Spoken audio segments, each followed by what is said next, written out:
parmi les temps forts de l'année, je soulignerai le travail du groupe Genre, avec la journée recherche, la JRS, la journée recherche et santé au mois d'octobre, et la production, alors là ça a mis en contribution et en collaboration de nombreux services de l'INSERM, en particulier l'audiovisuel, en particulier les services de Claire Lévy-Marchal, pour la production de clips à destination du grand public, à destination des professionnels de santé, à destination des chercheurs, sur les questions du genre en recherche et en santé. Et ici encore, vous pouvez retrouver sur le site les différents clips ou vidéos qui correspondent à ce travail du groupe Genre et Santé qu'animent Jennifer Merchant et Catherine Vidal.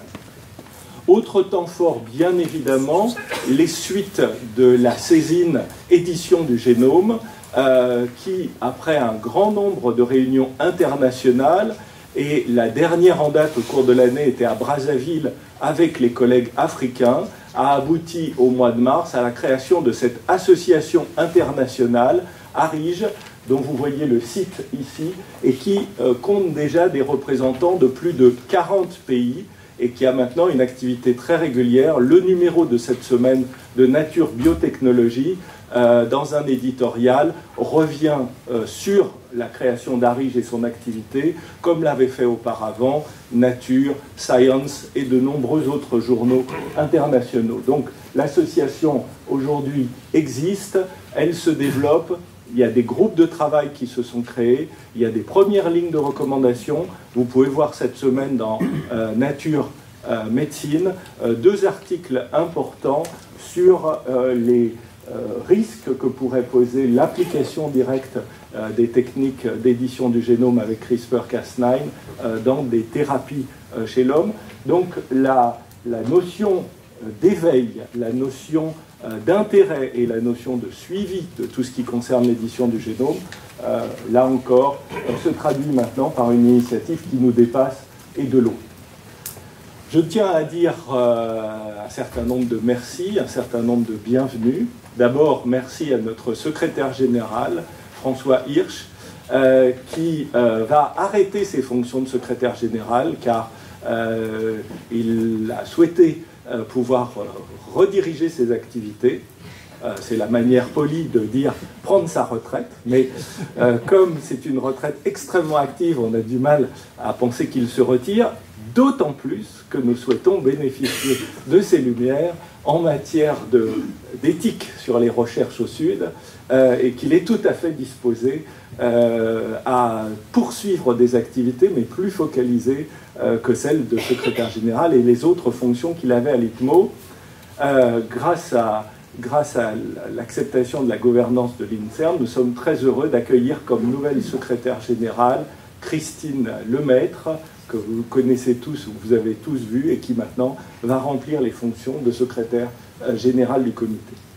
Je tiens également à profiter de la réunion pour dire un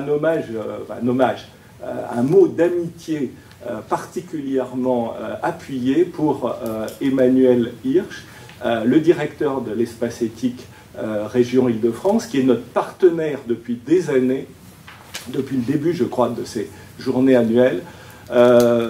Il est clair qu'Emmanuel est un ami, et un ami de longue date. Emmanuel est quelqu'un qui tient et a tenu une place essentielle dans le paysage de l'éthique biomédicale en Île-de-France au départ, mais bien au-delà.